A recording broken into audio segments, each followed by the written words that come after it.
Dans la paracha de Kedoshim, nous prenons connaissance de la mitzvah de Orla, la loi qui interdit de tirer profit des fruits d'un arbre dans les 3 premières années qui suivent la plantation de cet arbre.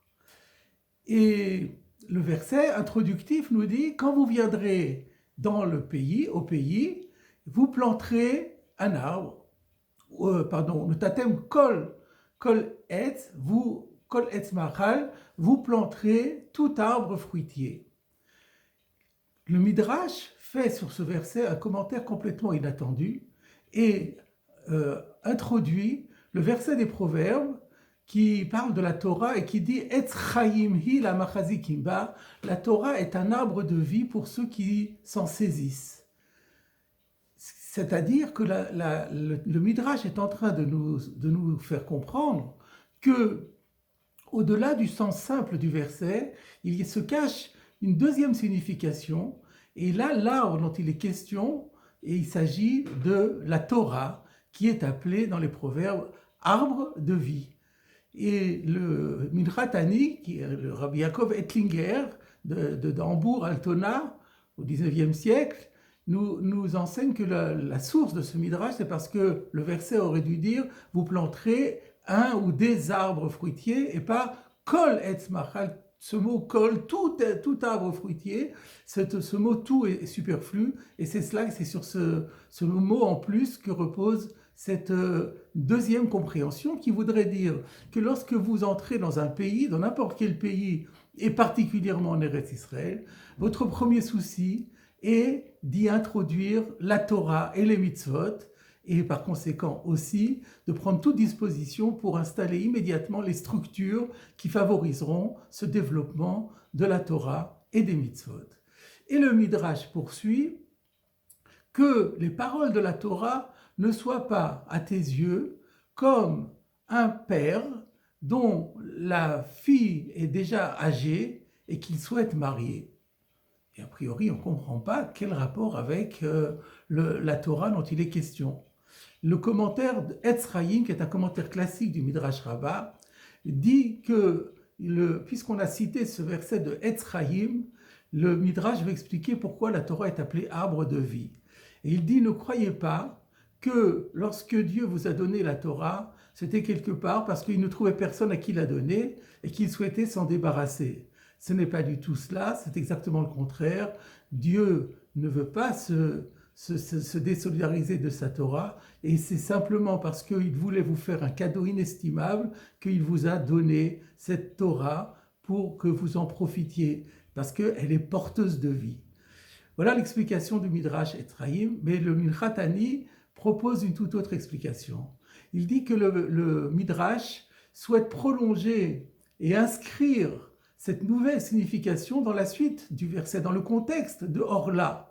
Et se pose la question dans ces conditions, mais quel rapport entre les 3 années d'interdiction de jouissance de ces fruits et la Torah?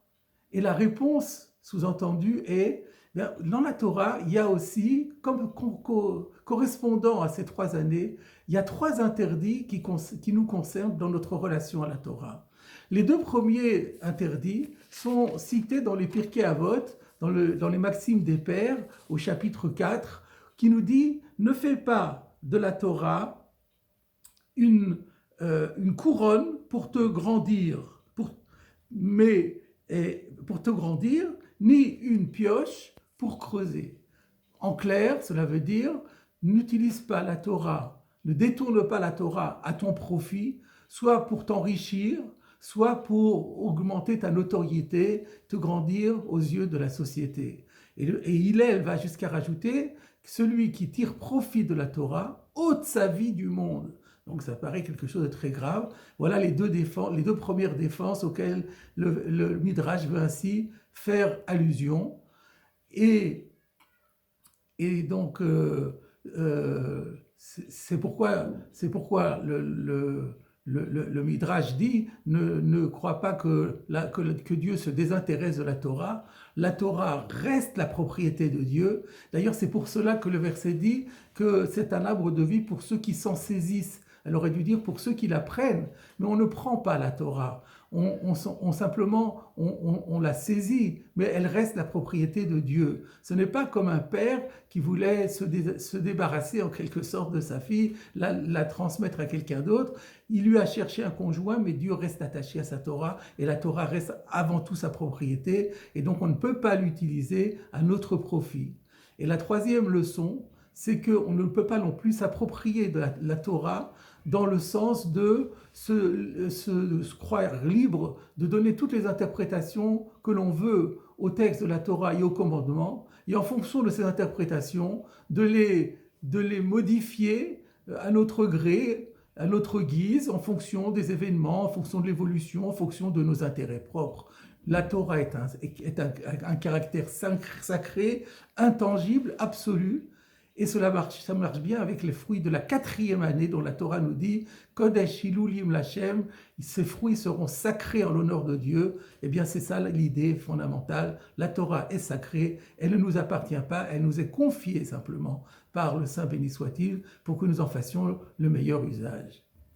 Mais le Midrash n'a pas terminé, et le Midrash poursuit avec une parabole qui nous dit, c'est comme un père qui vient voir son fils et qui lui dit, il faut que tu partes en voyage pour faire du commerce.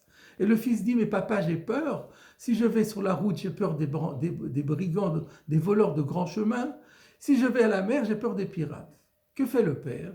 Il prend un bâton, il creuse le bâton, il y loge une amulette et il dit à son fils, prends ce bâton dans tes mains et avec ça, tu n'auras plus peur d'aucune créature.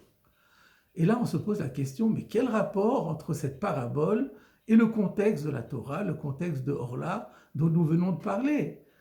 Quelle est la signification de cette parabole? Je voulais vous proposer l'idée suivante. C'est que maintenant que le Midrash a expliqué pourquoi la Torah s'appelle arbre de vie, elle a expliqué parce que c'est porteur de vie, mais maintenant on se pose la question, mais pourquoi la Torah est-elle comparée à un arbre? Quel rapport entre la Torah et un arbre? Eh bien, nous dit le Midrash, la Torah, c'est comme du bois, donc un arbre, dans lequel on a introduit une amulette.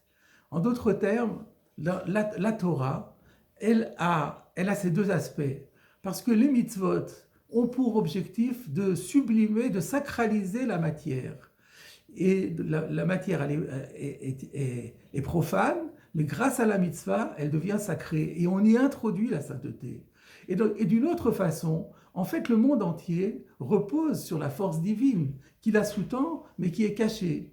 Et notre vocation est de dévoiler à la face du monde l'existence de Dieu et de son pouvoir et de son action et de sa providence.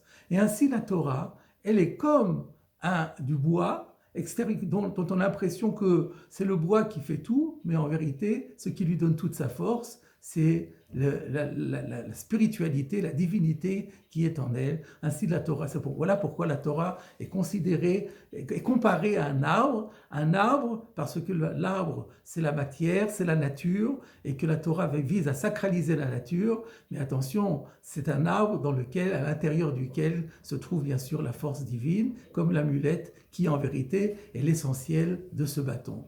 Voilà mes chers amis, la leçon que nous donne ce Midrash, et voilà que dans ce simple verset, ces quelques versets de la loi de Orla, nous retrouvons tous les fondamentaux du judaïsme, la centralité de la Torah, le caractère sacré et intangible de la Torah, le fait que la Torah ne nous appartient pas, que nous devons la respecter, que nous devons la mettre en pratique, mais de la manière la plus désintéressée possible, et aussi que cette Torah qui nous a été donnée par Dieu, c'est un cadeau inestimable qui est porteur pour nous de force, de protection, de vie et de bénédiction.